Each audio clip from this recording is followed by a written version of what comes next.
వి gold trusted gold buyers మీరు తాకట్టు పెట్టిన బంగారాన్ని విడిపించి ఈ రోజు ఉన్న మార్కెట్ ధరకు కొనబడను 7771077720.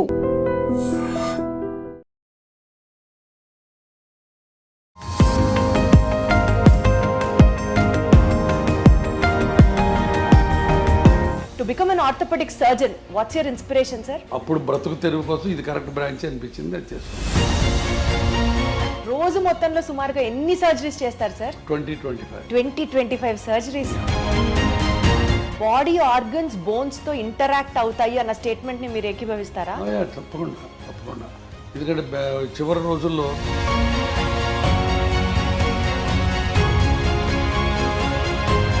లంగ్ డిసీజెస్ ఉంటే they are more prone to risk of fractures అన్న మాటకి రిలెవెన్స్ ఉందా సార్? లంగ్ డిసీజెస్కి బోన్ ఫ్రాక్చర్స్కి field especially in the terms of medical field, hospitals, costly hospitals, rich is everything, కంపాషనేట్గా అనిపిస్తుందా సార్, లేకపోతే కమర్షియలైజ్ అయ్యింది కల్చర్ అన్న ఫీలింగ్ మీకు ఎప్పుడైనా వచ్చిందా? ఇది కమర్షియల్ వరల్డే, but still you can. Your hospital is ranked among the topmost robotic surgeries perform చేసే hospital. Robotic surgeries అన్నవి are they affordable to everybody is one point. Not at all. Robotics ప్రతి వాళ్ళు చేయించుకోవాలి రూలే లేదు. Robotics success rate robotic surgeries లో further sir, మీరు surgery చేస్తారు, rehab exercises, physiotherapy గురించి మాట్లాడితే అది చాలా పెయిన్ఫుల్. ఇంత చేసినా కూడా ఇదివరకు లాగా నేను నడవలేకపోతున్నాను, 90-95% కూడా రికవరీ ఉండట్లేదు అని అనుకునే వాళ్ళకి ఏం చెప్తారు? ఎంతమంది మా ఓపీలో ఒకసారి కూర్చొని చూడు సార్, దేవుడు మీరు మమ్మల్ని మళ్ళీ నడిపించారు, పునర్జన్మ సార్ అంటారా? అమ్మ అసలు నడవలేక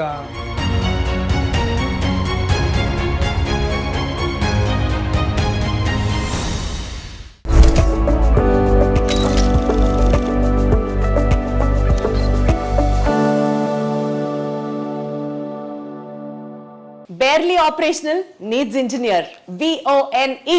Hello everybody, welcome back to this super doc, a super duper episode.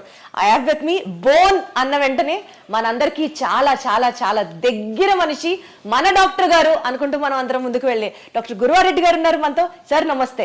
నమస్తే అమ్మా. ఎలా ఉన్నారు సార్? బ్రహ్మాండంగా ఉన్నారు. Wonderful sir, super vibe. Sir the super డాక్టర్లో బేసికల్గా మీ గురించి మాట్లాడడంతో పాటు ఇప్పటి వరకు మీరు చేసిన అన్ని అచీవ్మెంట్స్ షేర్ చేసుకుంటూ ఉంటే ఒక పాయింట్లో ఒక ఇన్స్పిరేషనల్ స్టోరీగా ఉంటుంది. దాంతోపాటు మీ పర్సనల్ ఇన్సైట్స్ కూడా ఇంకాస్త లోతుగా తెలుసుకునే ప్రయత్నం చేద్దాము అన్న ఒక కాన్సెప్ట్తోనే ఈ సూపర్ డాక్ సిరీస్ మీతో చేస్తున్నాం sir. To start with, to become an orthopaedic surgeon, what's your inspiration sir? కరెక్ట్గా చెప్పాలంటే ఇన్స్పిరేషన్ ఏం లేదు, డిస్పరేషన్. అంటే రోడ్డు యాక్సిడెంట్స్ ఉంటాయి కాబట్టి ఇండియాలో ప్రాక్టీస్ కొదవలేదు ఎముకలు ఎరగడానికని ఆ ఉద్దేశంతో ఆర్థోపెడిక్స్ సెలెక్ట్ చేసుకున్నాను నేను.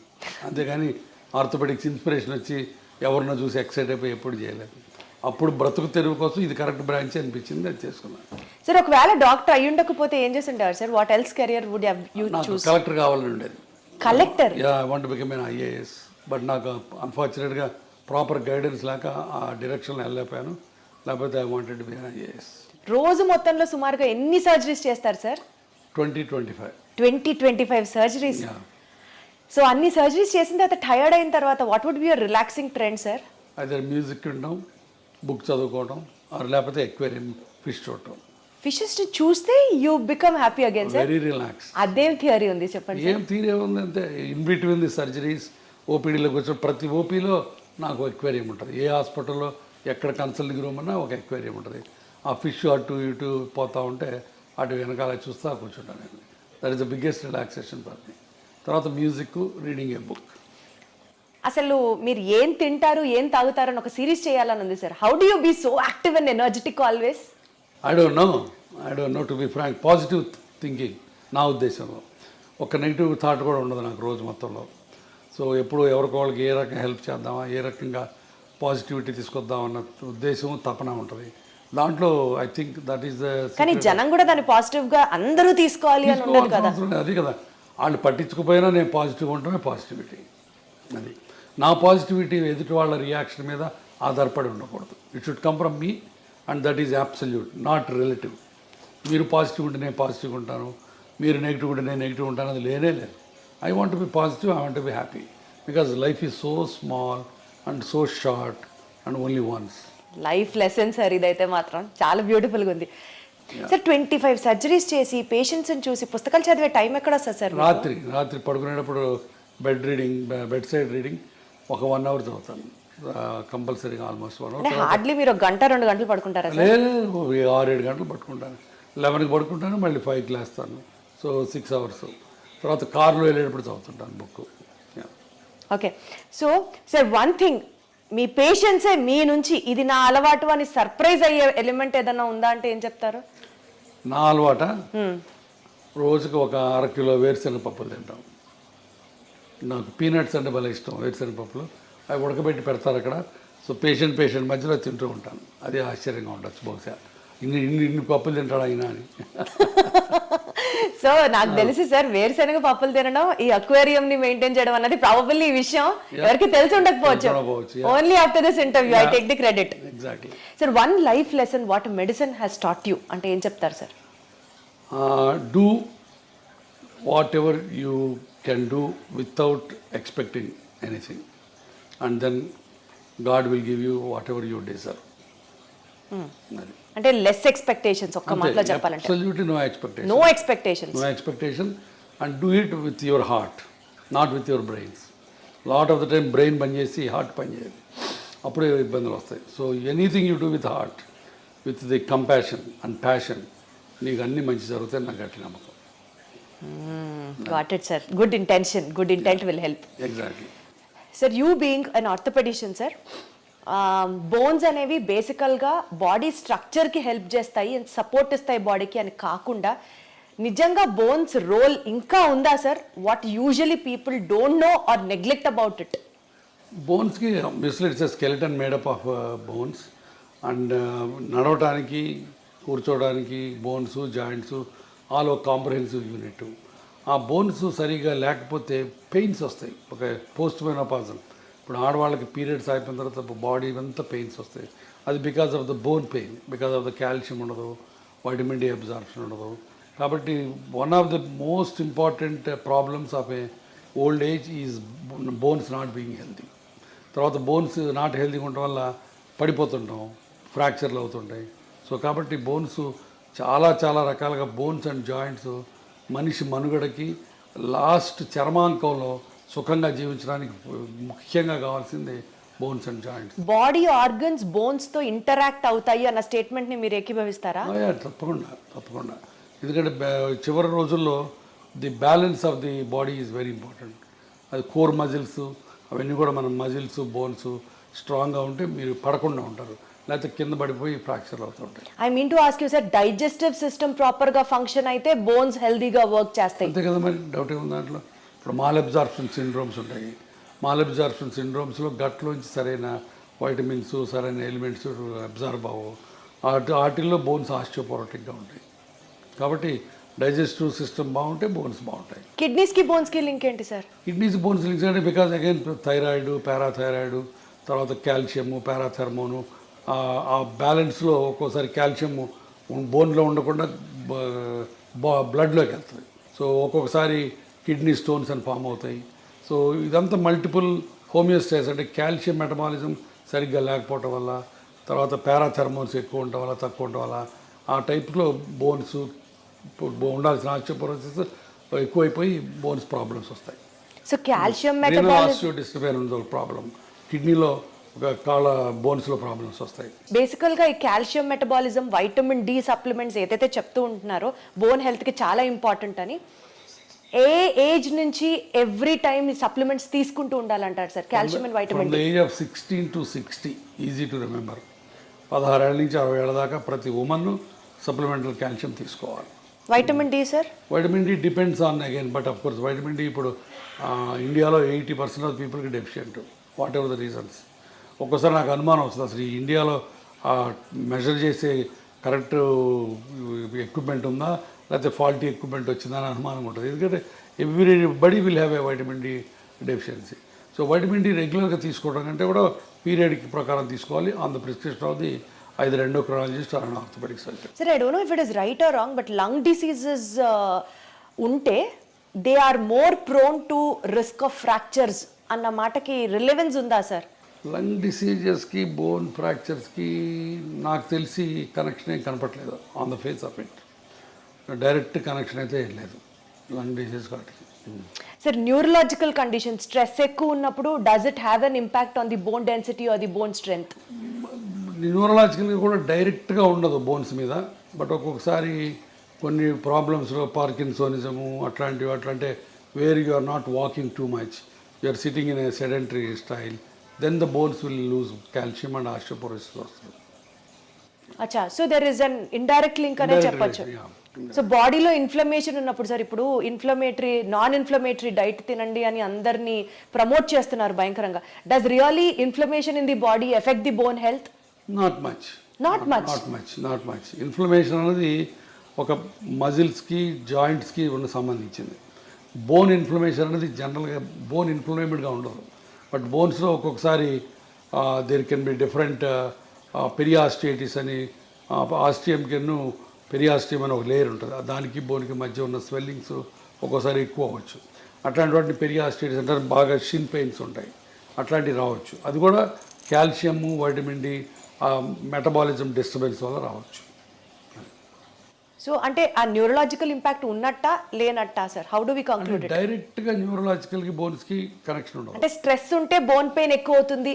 స్ట్రెస్ ఉంటే అన్ని బాడీలో అన్ని పెయిన్స్ ఎక్కువ అవుతాయి. అర్థమైందా? మస్క్యులర్ పెయిన్ ఎక్కువ అవుతుంది, తలనొప్పి వస్తుంది, మైగ్రేన్స్ వస్తాయి, నెక్ పెయిన్ వస్తుంది.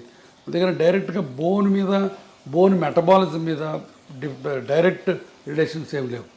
బట్ ఇండైరెక్ట్గా ఇప్పుడు న్యూరలాజికల్ ప్రాబ్లం వచ్చింది, స్ట్రోక్ వచ్చింది, patient is SIT confine to the bed, అప్పుడు బోన్స్లోంచి ఆస్టియోపోరోసిస్ స్టార్ట్ అవుతుంది. Got it sir. సార్, మీరు కొన్ని లక్షల మంది పేషెంట్స్ని చూసుంటారు ఓవర్ యువర్ ఎక్స్పీరియన్స్.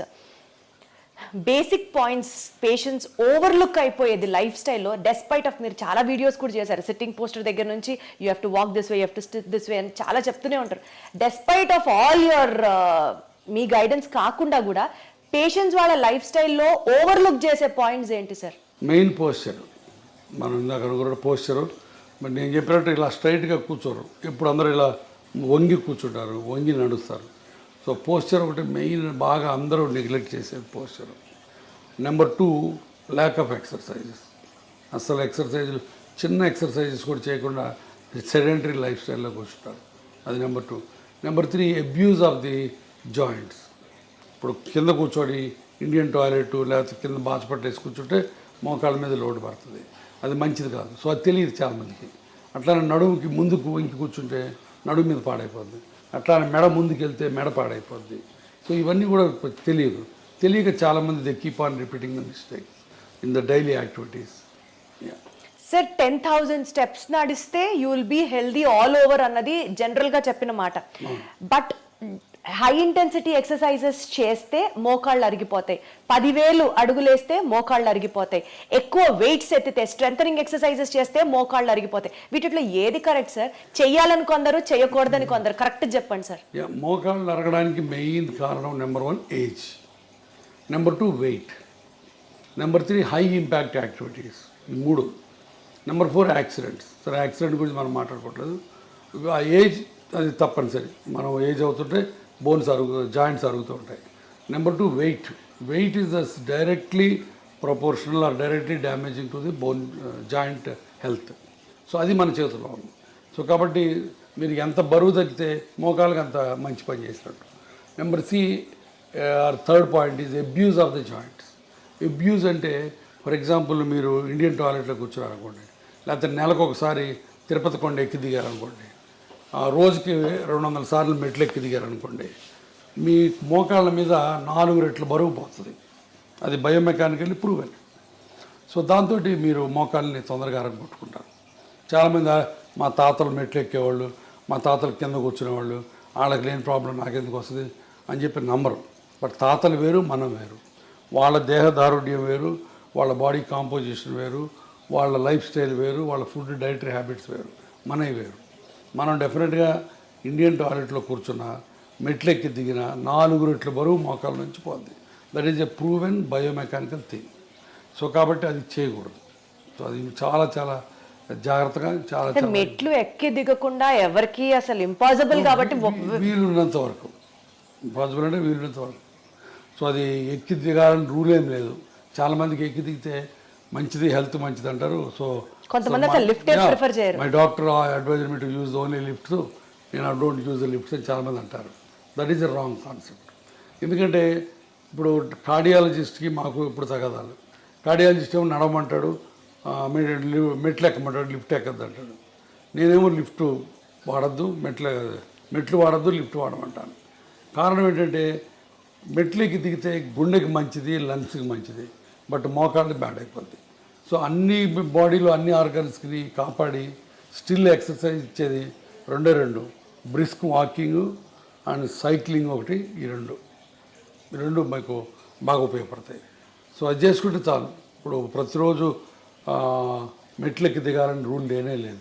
సార్ కొన్నిసార్లు మీ ఫ్యామిలీ గురించి, మీ పర్సనల్ స్పేస్ గురించి మీరు మాట్లాడినప్పుడు చాలా కంపాషనేట్గా మాట్లాడుతున్నట్లు అనిపిస్తుంది. ఈ field especially in the terms of medical field, hospitals, costly hospitals, rich is everything, కంపాషనేట్గా అనిపిస్తుందా సార్, లేకపోతే కమర్షియలైజ్ అయింది కల్చరు అన్న ఫీలింగ్ మీకు ఎప్పుడైనా వచ్చిందా? కంపాషన్ అనేది గుండెలోంచి రావాలి, కమర్షియల్ అనేది బ్రెయిన్లోంచి. ఇందాక మనం అనుకున్నట్టు ఇది కమర్షియల్ వరల్డే, but still you can be kind, you can be compassionate. That's what it is. ఇప్పుడు మా హాస్పిటల్ ఉంది, మేమే చారిటీ కాదు. We have to run the hospital, we have to earn for the stakeholders, but at the same time we don't need to fleece the patient దోచుకోవాల్సిన పని లేదు, and వాడి రక్తం పీల్చాల్సిన పని లేదు. మేమే కాదు, 90% of the doctors don't do that. But ఆ దురదృష్టవశాత్తు thanks to media, thanks to the people, మేమందరం దొంగలవి, మేమందరం రాబందులవి, మేమందరం బందిపోట్ల కింద చిత్రీకరించబడుతున్నాం. ద అన్ఫార్చునేట్ థింగ్ దే. కాబట్టి కంపాషన్ బేసిక్గా లేకపోతే you are not fit to be a doctor. So compassion తోటే అందరూ ప్రాక్టీస్ చేస్తాం, బట్ ఒక్కోసారి బయటికి కమర్షియల్ ఎలిమెంట్సే బయటకు వస్తాయి. Profit over a patients care, if you have to talk, మీరు ఎప్పుడు patient care this really made my day, నేను ప్రాఫిట్ చూడలేదు ఈ కేసులో అని మీకు ఆ హార్ట్ వెల్మింగ్గా అనిపించిన? చాలా సార్లు వస్తుంది అది. ఇప్పుడు నా దగ్గర పేషెంట్స్ వస్తారు, I'm working in a corporate hospital, ఇందాక మీతో అన్నట్టు చారిటీ హాస్పిటల్ కాదు, ఇక్కడ బిల్లులు లక్షలు అవుతాయి. బట్ ఒక్కొక్కసారి బిల్లులు కట్టలేనప్పుడు అవి ఏవి చేస్తాం, చేతనైన సహాయం చేస్తాం. ఇప్పుడు నేను ట్రస్ట్ పెట్టాను, ఆ ట్రస్ట్లో హెల్ప్ చేస్తాం. సో చాలా రకాల హెల్ప్ చేస్తాం. ఆ హెల్ప్ చేసిన ప్రతిసారి హ్యాపీనెస్ ఉంటుంది, దాంట్లో డౌటే లేదు. One incident if you have to tell sir, it really made your day అని అంటే ఏం చెప్తారు? చాలా ఉన్నాయి. లాస్ట్ వీక్ ఇట్ సెల్ఫ్ ఒక కలీగ్ ఆర్థోపెడిక్ సర్జను, బట్ చాలా రోజుల నుంచి ఆయన ప్రాక్టీస్ చేయట్లేదు, బెడ్ మీద కదలట్లేదు, ఆయన పడి ఫ్రాక్చర్ అయ్యి వచ్చాడు. సో హిప్ రిప్లేస్మెంట్ చేసాం. అయిన తర్వాత కూడా ఆయన 10 రోజులు హాస్పిటల్లో ఉన్నాడు, బట్ నడవలేదు, రిఫ్యూజ్ టు వాక్. బిల్లు చాలా అయింది, మళ్ళీ కట్టుకోలేమన్నారు.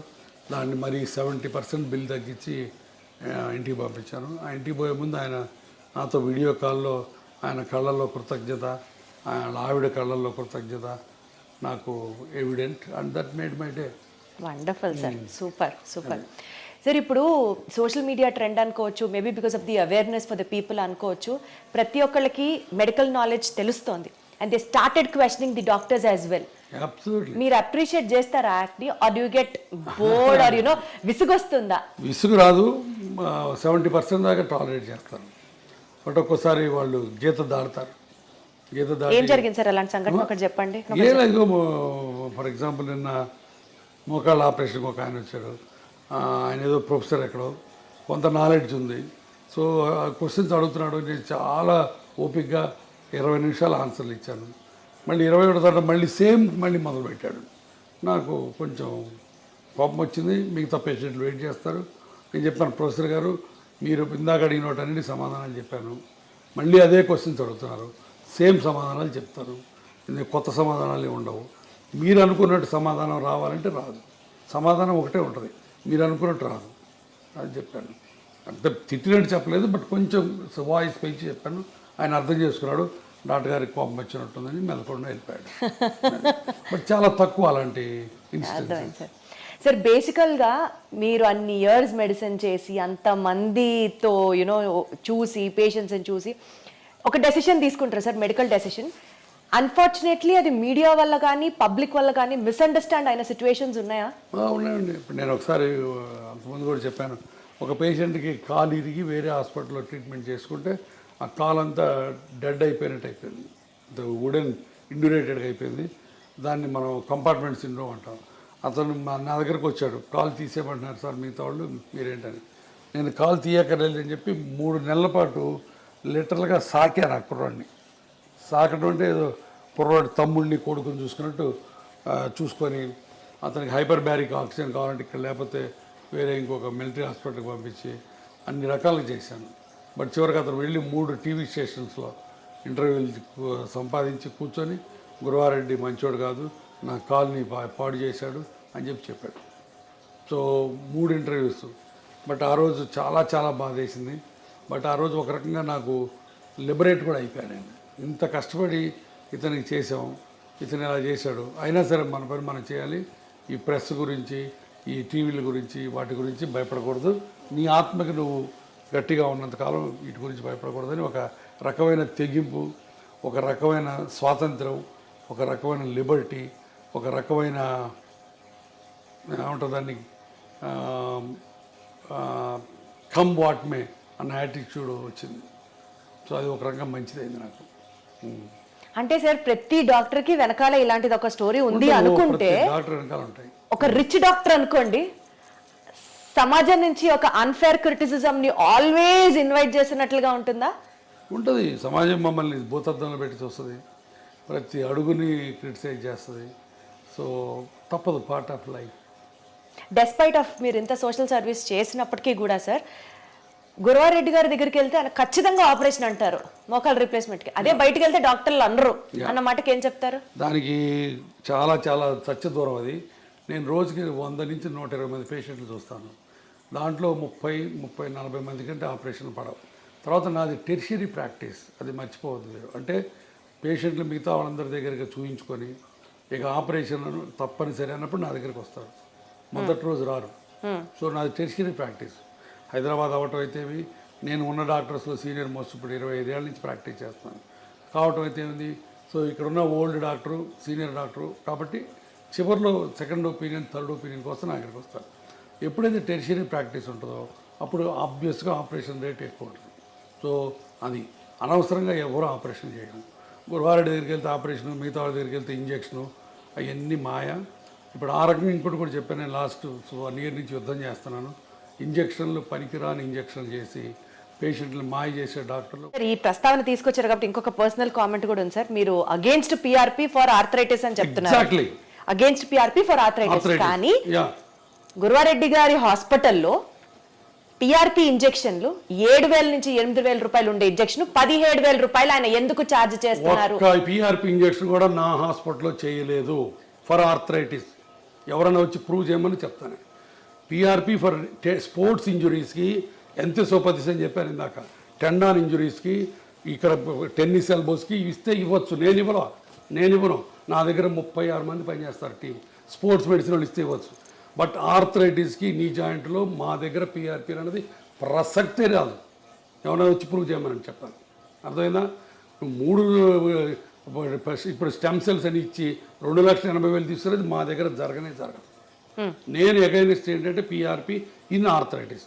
ఆర్థోపెడిక్ సర్జన్స్ చాలామంది పిఆర్పీలు టెన్నిస్ ఎల్బోస్కి, యాంకిల్ ఇంజురీస్కి, హీల్ పెయిన్స్కి ఇస్తారు. నాకు ఏ రకమైన అభ్యంతరం లేదు. నాకు దాని మీద నేను ఇవ్వను, నేను వాటిని అన్నాను. అది దాని మీద నాకేం లేదు. ఎందుకంటే పీపుల్ అన్ని చోట్ల ఇస్తారు, కొన్ని చోట్ల మంచి రిజల్ట్స్ ఉన్నాయి. దానికి నేను PRP for other conditions work అయినప్పుడు why not for the knee sir? ఆర్థరైటిస్కి లేదు role. That's what I'm saying. There is no evidence at all. Arthritis is a global phenomena. Global phenomena అంటే మొత్తం కార్టిలేజ్ అంతా పాడైపోయింది. ఈ కార్టిలేజ్ అంతా పాడైపోయినప్పుడు దాన్ని మనం ఉద్ధరించి నువ్వు కార్టిలేజ్ పుట్టించలేవు. అంటే అయిపోయిన కార్టిలేజ్ తిరిగి మళ్ళీ ఫామ్ అవ్వదా సార్? ఇంత మటుకు గ్లోబల్గా కార్టిలేజ్ రీజనరేట్ అన్నది లేదు. కార్టిలేజ్ సెల్స్ స్పోర్ట్స్ ఇంజురీస్లో చిన్న చిన్న లేజన్స్ ఉంటే దాంట్లో కాండ్రోసైట్స్ అని, ఓట్స్ అని డిఫరెంట్ ప్రొసీజర్స్ ఉన్నాయి. అవన్నీ ఉపయోగపడతాయి అక్కడ వరకు. అక్కడ కూడా ఫైబ్రస్ టిష్యూ ఫామ్ అయ్యి కొంతవరకు కార్టిలేజ్ సెల్స్ వస్తాయి. బట్ కార్టిలేజ్ రీజనరేట్ అయ్యి ఆర్థరైటిస్, మోకాళ్ళ నొప్పుల ఆర్థరైటిస్ బాగుపడి మళ్ళీ బ్రహ్మాండంగా నార్మల్ కార్టిలేజ్ వచ్చింది. అల్ట్రాసౌండ్లో చూపిస్తాడు ఈయన, ఈ డాక్టర్ గారు, బౌన్సర్ డాక్టర్ గారు. అల్ట్రాసౌండ్ తీసేదిగో నీకు మళ్ళీ కార్టిగ్రామ్ అని ఒకటి చూపిస్తాడు. ఇవన్నీ మాయ, భయంకరమైన మాయ. కానీ ఆయన చేసేది మాయే, కానీ చాలా మంది ఆర్థోపెడిషియన్స్ కూడా ఈ కార్టిలేజ్ గ్రో అవుతుంది అని మందులు ఇస్తున్నారు కదా. కార్టిలేజ్ గ్రోత్ కి స్పోర్ట్స్ ఇంజరీస్ లో గ్రోత్ అయ్యే టెక్నిక్స్ వేరు, వాటిని వీటిని మిక్స్ చేయొద్దు. కార్టిలేజ్ గ్రో అవడానికి చిన్న చిన్న వాటికి బోల్డ్ అని ప్రొసీజర్స్ ఉన్నాయి, ఆర్థ్రోస్కోపిక్గా చేస్తారు. అవన్నీ స్పెషల్ ఇండికేషన్స్ ఉన్నాయి, స్పెషల్ ప్రొసీజర్స్ ఉన్నాయి, స్పెషల్ ట్రైనింగ్ ఉంది. నువ్వు ఎనస్థీషియా వాడి వచ్చి నువ్వు డి జాయింట్ హీరోని అని చెప్పి ఎక్కడ ఉందో అక్కడ ఇంజెక్షన్ చేస్తే పోద్దని, ఇక్కడి నుంచి ఇక్కడ తీస్తే నీ రీప్లేస్మెంట్ అని, ఇంత ల్యాక్ ఆఫ్ నాలెడ్జ్ ఉన్న డాక్టర్ దగ్గరికి వేల మంది వెళ్ళి బాధపడుతుంటే ఏం చేయాలి? మాయ చేస్తాడు. ఆ మాయ కోసం యుద్ధం చేస్తున్నాం మేము. ఇది వాళ్ళ తాగదు యుద్ధం, ఇది ఇంకా ఇంకా చాలా దూరం వెళ్తుంది యుద్ధం. సరే, మీరే అంత బిజీ ప్రాక్టీషనర్ అయ్యండి, అంత బిజీ డాక్టర్ అయ్యండి, ఇంకా ఈ సొసైటీకి సంబంధించిన ఇలాంటి ఇష్యూస్ నా బాధ అదేనమ్మా. ఇప్పుడు నాకు వెస్టర్న్ ఇంట్రెస్ట్ ఏమీ లేదు. నేను నాకున్న ప్రాక్టీస్ నాకుంది, నేను ఇన్స్టిట్యూట్ పెట్టుకున్నాను. బట్ నాకు పేషెంట్ గురించి బాధ, నేనే కాదు నాలాంటి బాధపడేవాళ్ళు చాలామంది ఉన్నారు. మేము అందరం కలిసి ఇప్పుడు దానికి అగైనెస్ట్ ఫైట్ చేస్తున్నాం. సార్, బేసికలీ మీ ఫ్యామిలీ ఏమంటారు సార్? ఇవన్నీ మనకి ఎందుకు అవసరమా? మనం ఎంత సంపాదించాం, ఎంత సెటిల్ అయ్యాం, పిల్లలు బాగున్నారు, వాళ్ళు ఏమన్నారు? ఇది నా ప్రొఫెషను, ఇది నా ప్రిన్సిపల్స్, ఇది నా ప్యాషను, ఇది నా కమిట్మెంట్ టు ది పేషెంట్స్. ఎవరేమైనా అనుకోండి, నాకు నమ్మకం ఉంది అంతే. అద్భుతం sir, commitment to the patients అన్నారు చూడండి సార్. అంతేనమ్మా, అంతే. మీరు అన్నట్టు నాకేమీ రాదు దీంట్లో వచ్చి, ఇంకా 4 రాళ్ళు పడతాయి. But I'm ready. మీరు అన్నట్టు ఎంత బిజీ అయినా సరే నేను దీన్ని పెట్టుకొని నేను ఎన్ని గంటలు దీని మీద కూర్చుంటున్నాను నేను.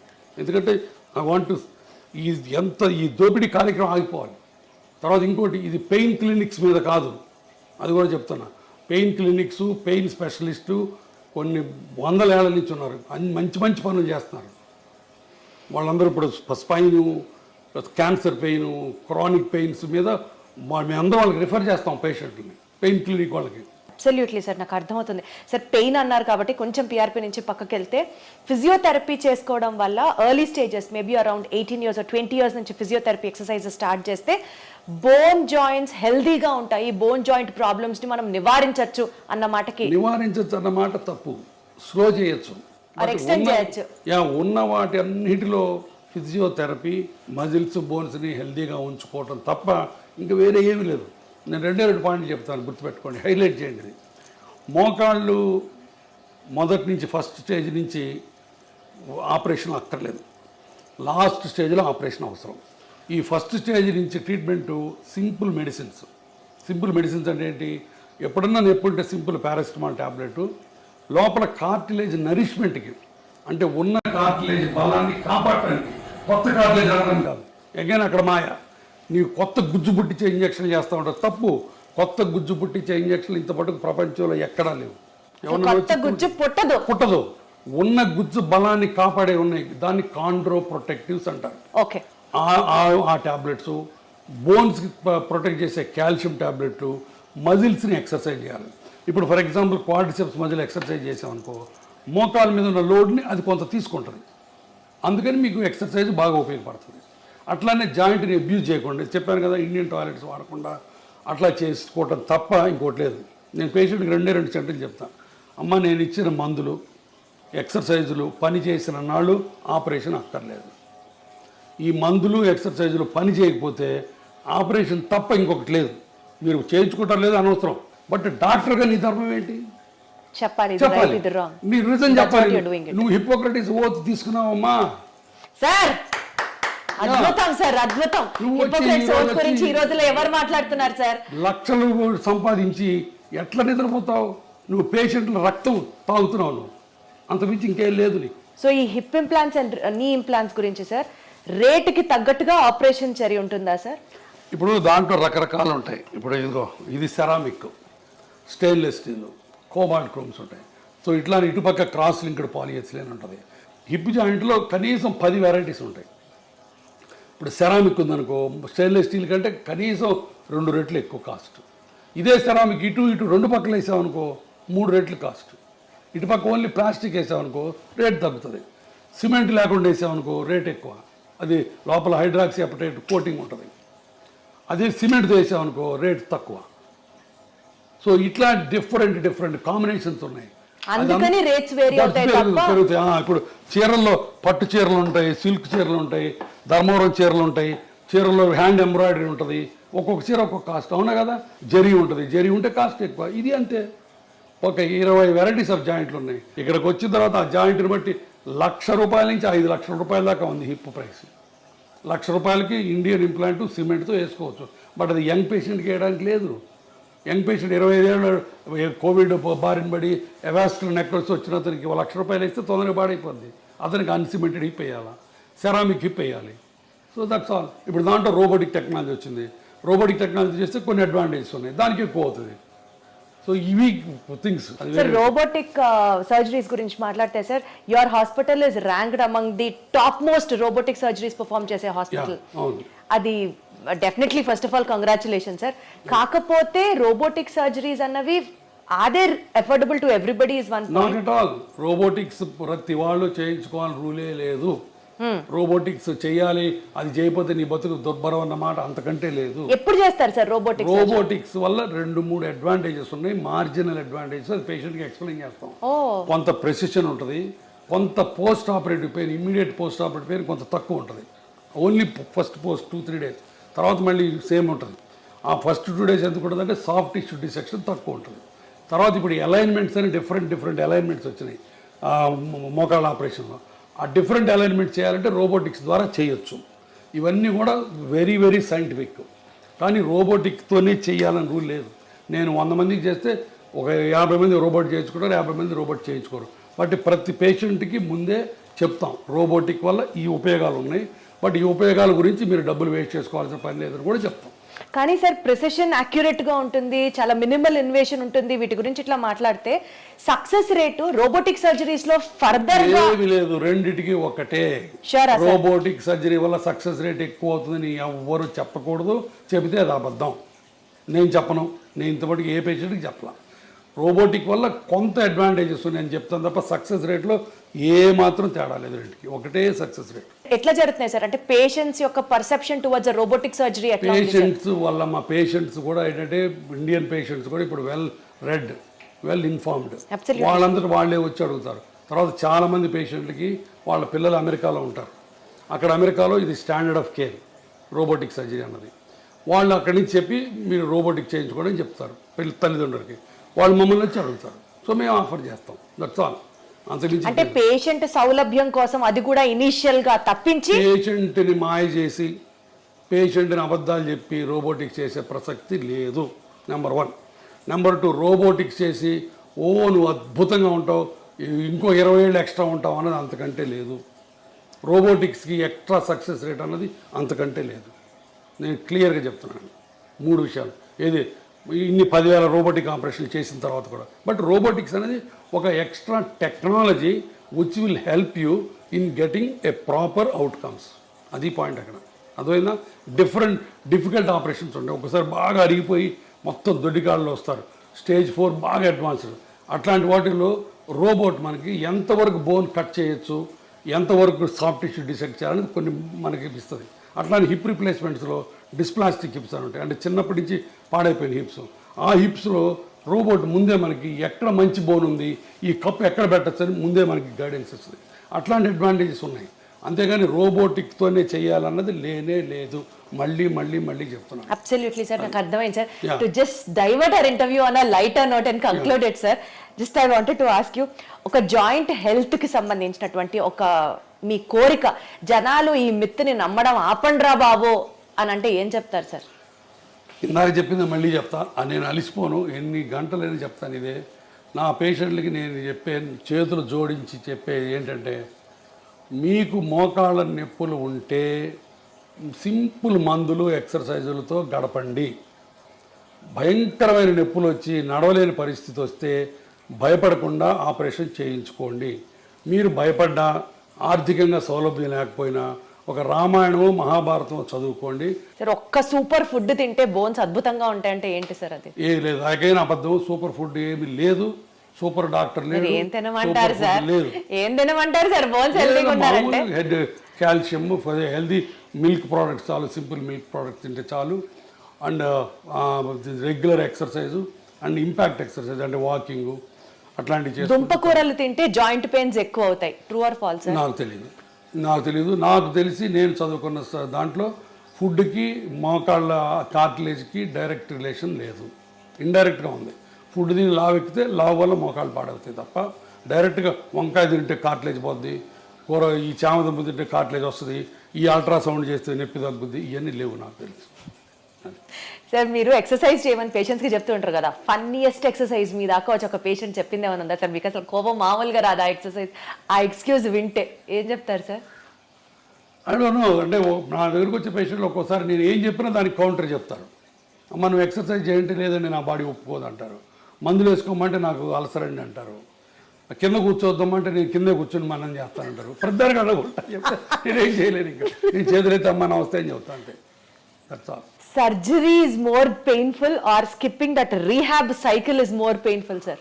Good question. అగైన్ చాలామంది అగైన్ మా డాక్టర్లోనే మళ్ళీ కొంతమంది దొంగ డాక్టర్లు ఆపరేషన్ చేసి అసలు నొప్పి ఉండదు, ఫిజియోథెరపీ ఎత్తేద్దాం, ఫిజియోథెరపీ లేకుండా చేసుకోవచ్చు, జీరో ఫిజియోథెరపీ అని కొంతమంది మొదలెట్టారు. అది కూడా తప్పే. ఆపరేషన్ చేసిన తర్వాత నొప్పి అన్నది దేవుడిచ్చిన సహజమైన రియాక్షన్. కాకపోతే ఇప్పుడు మోడర్న్గా పెయిన్ రెడ్యూసింగ్ టెక్నిక్ చాలా వచ్చినాయి. ర్యాపిడ్ రికవరీ ప్రోటోకాల్ అని, మల్టీ మోడల్ ఎనర్జీసియా అని చెప్పి, తర్వాత కంటిన్యూస్ ఎపిడ్యూరల్ పెయిన్ రిలీఫ్ అని, అట్లా చాలా మందులు వచ్చినాయి, చాలా టెక్నిక్స్ వచ్చినాయి ఇమ్మీడియట్ రీహాబిలిటేషన్ వల్ల. వీటి వల్ల కొంత నొప్పి తగ్గుతుంది. తర్వాత నొప్పి అన్నదమ్మ మల్టీ ఫ్యాక్టోరియల్, అంటే చాలా ఫ్యాక్టర్స్తో సంబంధించింది. కొంతమంది పేషెంట్లు వెరీ సెన్సిటివ్గా ఉంటారు, అవును సార్. కొంతమంది పేషెంట్లు బిందాస్గా ఉంటారు, అది పేషెంట్ ఫ్యాక్టర్. తర్వాత కొంతమందికి బాగా అరిగిపోయింది అనుకో, ఎక్కువ డిసెక్ట్ చేయాల్సి వస్తుంది, అప్పుడు ఎక్కువ ఇన్ఫ్లమేటరీ సైటోకైన్స్ రిలీజ్ అవుతాయి, వాళ్ళకి ఎక్కువ నొప్పి ఉంటుంది. సో కాబట్టి పెయిన్ లేకుండా ఏ పేషెంట్ ఉండడు.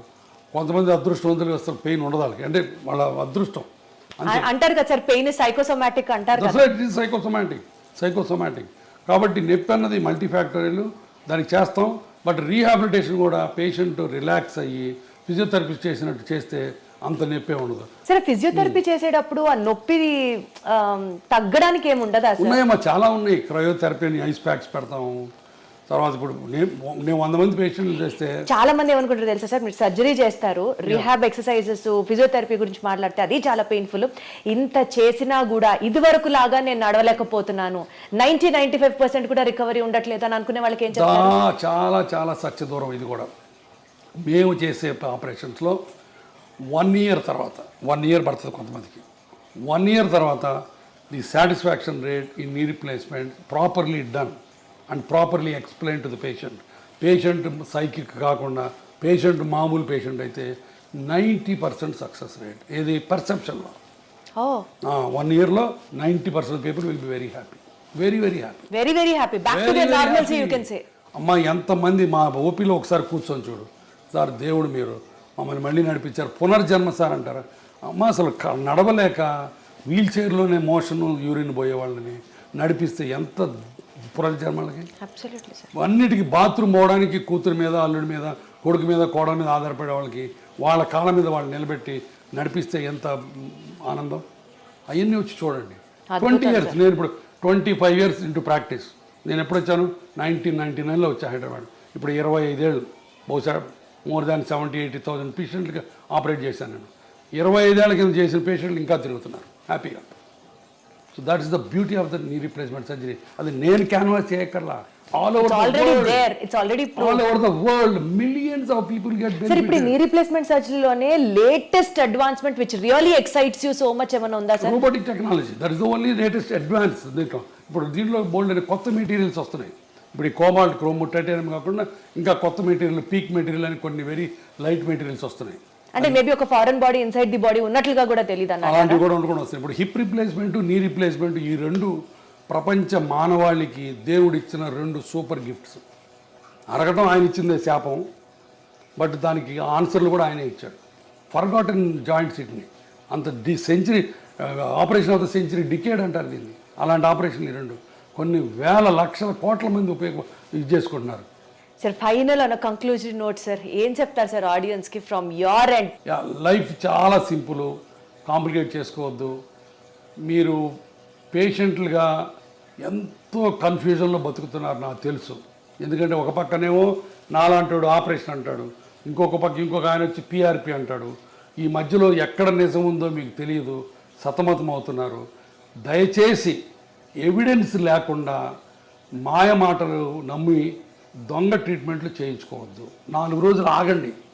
నా మీద కూడా 4 అడగండి, గురువారెడ్డి ఎట్టాంటోడని అడగండి, అప్పుడే రండి. ఆపరేషన్ గురించి భయపడద్దు. భయం కొద్దీ ఆపరేషన్ వెనక్కి వెళ్ళద్దు ప్లీజ్.